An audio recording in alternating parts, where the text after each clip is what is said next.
السلام عليكم ورحمة الله وبركاته صاحبada qiimaha badan oo ku soo dhawaada mar labaad Soomaali Technology waxaan ku jirnaa barnaamijkeena ah computer TV tricks and hacks okay waxaan soo aragnay computerka Windows 10 naga diiday waxaan kala soo aragnay anagu u kala bedelnay laba computer two hard driver mid uu aqbalay oo la soo shidmay midna waa diiday oo waa okay halkaas ayaan kala tagnay fal hada ku cusubtaa channelka Soomaali Technology subscribe leh maxay wax kala wadaagan waxyaalo aad iyo aad u muhiim badan oo casharadan ka yihiin okay. And please, if you are new here, consider subscribe because what I'm going to share with you is a very important and technology lessons. Okay. So computerka horta fayrisi ayaa ku dhaca fayrasadu inta badan computerka waxyaalo badan ay gaarsiiyaan. Okay. And when the virus attack on your computer, it can affect all your files, then it can corrupt your operating system, then even it can damage your driver. So laba hab ayaa computerka fayraska looga saaraa. qaabkan oo kale marka computerku yahay oo computerku soo shidmayn kaliya wax loo baahan yahay flash ku jiraan antivirus software flashas ayaa la gelinayaa computerka dabeeta computerka waxa lagu soo shidayaa safe mode dabeeta viruska ku jira dhan xasaas looga saaraya okay hadii marka viruska intuu computerka ku bato uu computerka soo shidmaayo hadduu computerka ku daaran yahay oo ku shidan yahayna waa normal waa caadi antivirus ayaa u baahan tahay inaad soo download gareysid okay linkiga ayaan hoos ayaa idin dhigaya antivirusada free ga ah oo markaas aad computerka aad ku isticmaali kartid okay marka antivirusada ayaa soo download gareysanaysaa kuwa free ah ama kuwa paid ah then you can just install then you scan your computer okay labada hab ayaa computerka viruska looga saaraa hab saddexaad ayaa jira oo ah in data kugu jira driverka ama data marka computerka kugu jira hadii muhiim ku ahayn clear installation ayaad computerka u diraysaa okay oo window cusub ayaad ku shubaysaa dabeeta viruskii faylashii softwareadii wax walba oo computerka ku jiray way ka baxayaan clear buu noqonayaa cusub ayuu noqonayaa okay marka waa qodobka aan sameynayno hadda okay I've said you can just remove your virus from your computer just 3 times okay and if your computer like this and it's not power on or it's not working very well you just need a flash which has two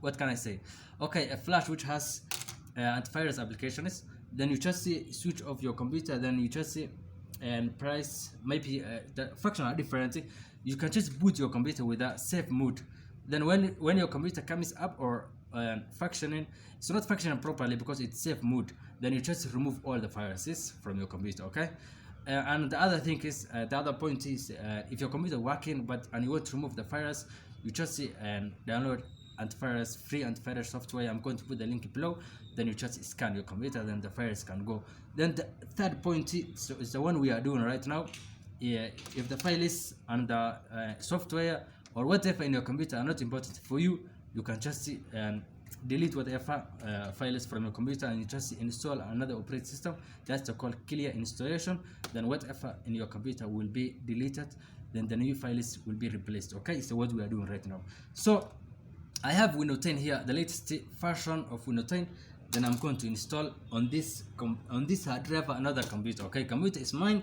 Then the hard driver is my friend. Okay, maxaa yeelay my friend is wuxuu yiri computerka iga saar virus dabeeta computerkiisa keyboard ma shaqeynayo. Okay, maadaama keyboard ku shaqeynayn I cannot install a window. Okay, so see rated and computerka ayaan gelinayaa diskiisa waan ugu shubayaa Windows 10 latest version.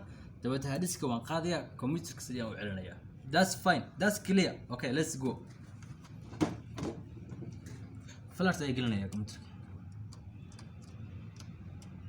okay asxaabta hadda computerka ayaan shidaya okay let me power on the computer then marka computerka soo kacayo boot function ayaan ku rifanaya F2 alif ayaan ku celinaya F2 alif ayaan ku celinaya ilaa uu soo saaro boot menu okay marka waxaan intii qaabkii Windows 10 latest version-ka aad ugu soo galinayso computerka okay marka computerka disk wax ku jira saaxiibkii leeyahay saan hore u soo sharaxnayba waxaan dooranayaa USB ayaan dooranayaa okay waa kan hoos ayaan u soo dadegaya dawada ku dhufanaya USB enter ayaan oranayaa dabeeta uu process kareenaya Windows 10 ki flash ku jira okay marka boot menu-ga aad computerka aad ka dooranaysid USB-ga computerku ma soo kacaya disk wuxuu ku soo kacayaa flash-ta ayuu ku soo kacaya computerka okay markaad computerka wuxuu ku soo kacaya flash-ta dabeeta flash ku jira flash-tan ayaa waxaan ku install gareynaa hard disk-ga you understand very well when you boot your computer from the flash it's not coming up from the hard disk it's coming up from the flash okay So it's going to fetch the files from the flash, then you continue installing this file is in the this file is in the flash into her driver. Okay, that's how they call boot. Okay, aragtan, it's coming. Waxaan ku dhufanayaa I don't have product key ayaan ku dhufanayaa. dabeed waxaan dooranayaa Windows 10 home ayaan dooranayaa. waxaan iska dooranayaa Windows 10 home ayaan iska dooranayaa. waxaan ku dhufanayaa next. Okay, waxaan oranayaa accept ayaan ku dhufanayaa. Okay, accept ayaan ku dhufanayaa. dabeed waxaan oranayaa next. dabeed waxaan dooranayaa custom installation. Okay, dabeed waatan waxaan noo saarayaa khaanadii. Okay, ma khaanada ama khaanada computerka hore aan ku kala haraynay oo naga diiday. computerkan waxaa ku jira how many GB? 238 GB ayaa ah daatada ku jira. Okay, marka computerka ma aragtin waa allocated, marka waa format gareynaa. waa aragtin kana 60 GB weeyaan. Okay, logical marka labadaba waa deleteayna. Okay, let me delete the first one. Okay, this first is selected as recommended. Okay, ka waa ka tagaynaa, kan waa deleteayna. Okay, delete ay oranayaa. all of it is deleted. then waxaan oranayaa new baan ku dhufanayaa. then waxaan oranayaa apply after allocate. Okay, ayaan ku dhufanayaa. Okay, then it's gonna allocated. Okay, marka 238 GB it's empty, so now I can install. So kan ayaa dooranayaa. dabeed waxaan ku dhufanayaa next. then it's going to install Windows 10 latest version. Okay, Windows 10 latest version. So waa aragtaan up to wuxuu tirinayaa 100 up to 100 camera ma hayn karo, so waan diminayaa isku soo laabanana markuu dhameeyo. Okay, so it's going to count up to 100, so I cannot hold the camera until it's going to finish. So I'm going to pause the video, then when it's finished I will resume from there. So now we are good to go.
Okay, asxaabtay uu ku shubay waa aragteen. then Windows is going to restart several times before it take us hard disk. Okay, marka had yeero kale flash waa ka saari karaa. Okay, had yeero kale flash waad ka saari karaa computerkaaga. flash ka saar. Okay, haddii gali wuxuu kugu celinayaa bootki, dib buu kugu celinayaa meesha aad ka bilowday hawsha. Okay, dabeete wuxuu bilaabayaa restarting caadi oo isdaba yaala soo dhaweyn, getting ready everything. Okay, markaas kadib ayuu wuxuu geenayaa desktopki. Okay,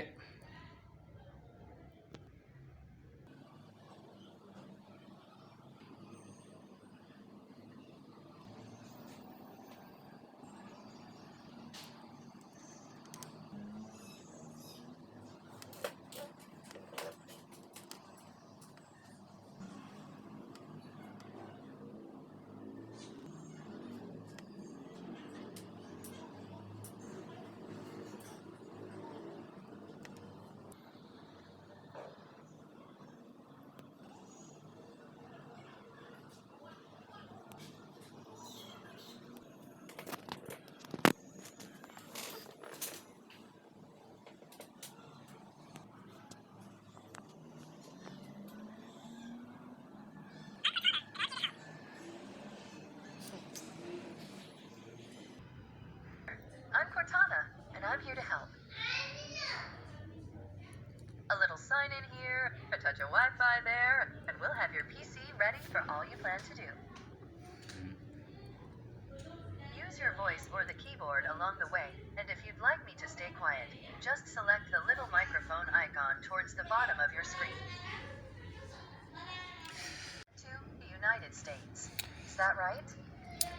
Okay, marka waa kan hadda let's start the region with this. Okay, United States. Adiga hadda Uganda joogto Uganda dooranaysaa. Okay, hadda Somalia joogto Somalia dooranaysaa. Okay, me I choose now Uganda. Okay, Cortana, I do not agree what you have said to me. Okay, thank you, but anyway, so click ayaan oranayaa. Okay, Cortana ayaa gadaal ka hadlaysa marka iska dhageysta Cortana laftigeeda. Okay. Your keyboard is set to US. Want to stick with that? Yes. Do you also type with another keyboard layout? No, thank you.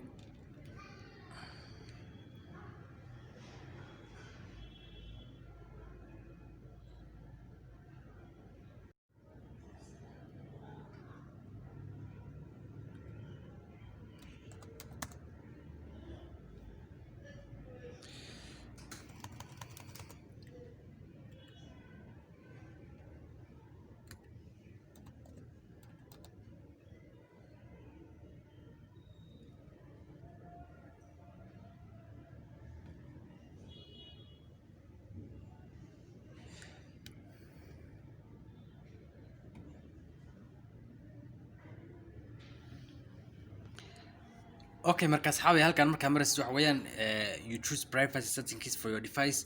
Marka haddii waxaan dhan off aad ka dhigtid waa privacy settings. Okay, waa internet ay ku shaqo leeyihiin si online speech recognition, find my device, whatever location, diagnose. So if you are so private you can just put all of them off.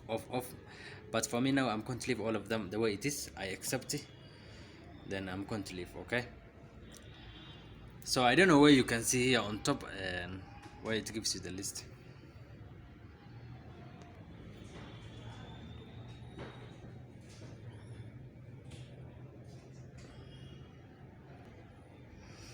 Hi. Okay, marka now the computer is getting ready. We are getting ready, everything ready for you. Okay, so we have finished the install of Windows. Then it's remaining to remove hard disk. So it takes several minutes your PC to restart again. So don't turn off your PC. Okay, marka anigu hore idinku soo sheegay chargerka inta badan geli laptopkaaga haduu batterigu uusan quwad uusan lahayn. Okay, so you plug in charger into your laptop if you don't have a powerful battery.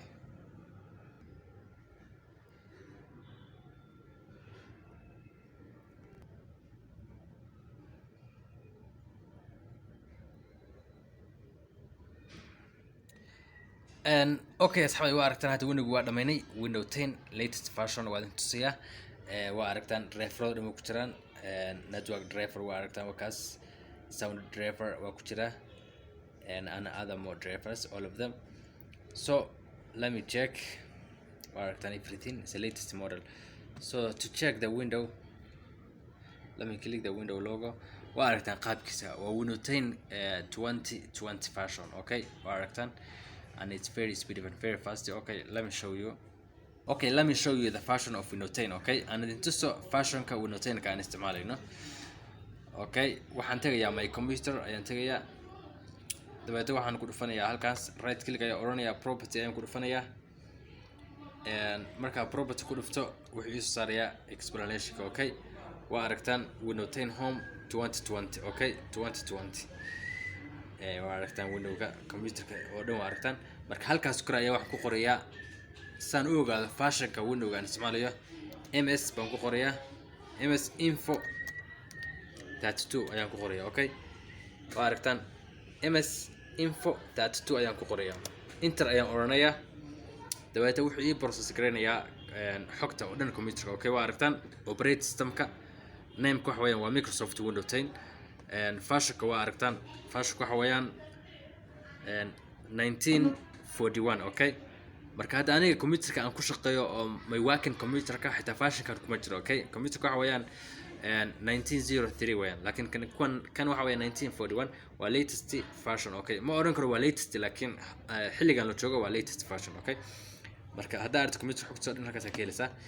Okay, marka waan ku install gareynay qaabkaas ayaa lagu install gareeyaa computer-ka Windows-ga. Everything is correct, perfect. you can change even the display and personalization.